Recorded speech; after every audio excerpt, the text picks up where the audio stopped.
areas have been turned into tent cities to shelter displaced people.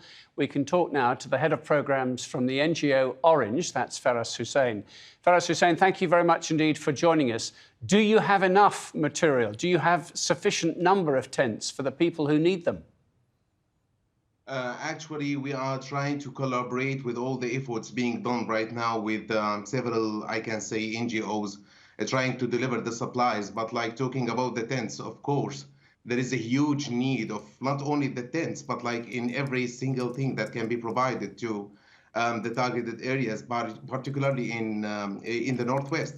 I mean, the huge challenge that's being faced right now, because like I was listening to one of your reports, talking about like new cities of tents like being established around the cities, but like inside Syria, it's something like being as a huge challenge, because this is the same, I can say, situation being faced by the Syrians there since long duration. Now imagine how many new cities of tents that will be established like after this new crisis. So again, crisis after crisis, we can tell that the needs are still huge. We are trying with several, I can say, and collaborate with several NGOs and international partners, including, like, I can say, one of the international NGO called Street Child, just to deliver whatever can be delivered once again.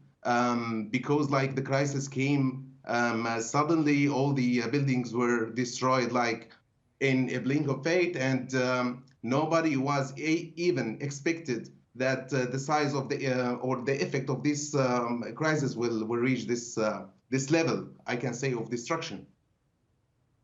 Now, at the moment, is the challenge to try and look after people where they used to live, or is there already a programme of taking people away from there to move them to Western Turkey, to Southern Turkey, where they can be safer?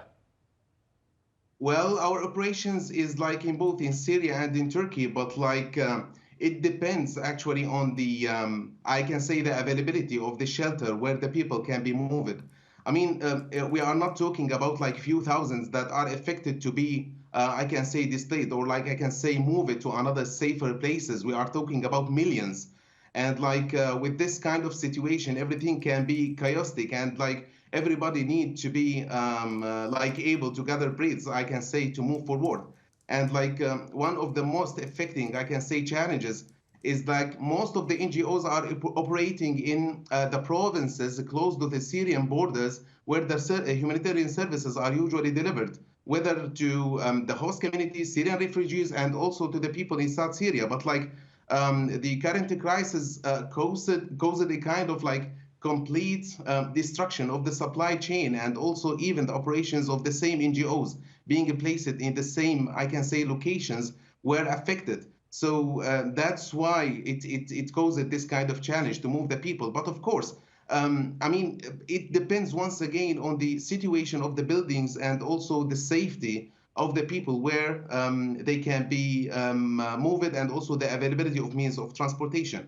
So like I can tell this is one of the huge challenges being faced. But like it's not only about the movement itself, because like imagine the huge supplies that are required to ensure that the services will still continue it, because like the people are not only affected like by not having access to the basic, I can say, needs. They are like emotionally, psychologically destroyed. A lot of relatives, friends, and family members were lost, and also all the memories like within their houses and in the corners of their houses and the flats where they use it to see their children, I can say, playing here and there. Everything was destroyed.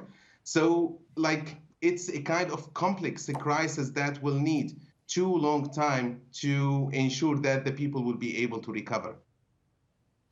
Feras Hussein, thank you very much indeed for joining us from the Orange NGO.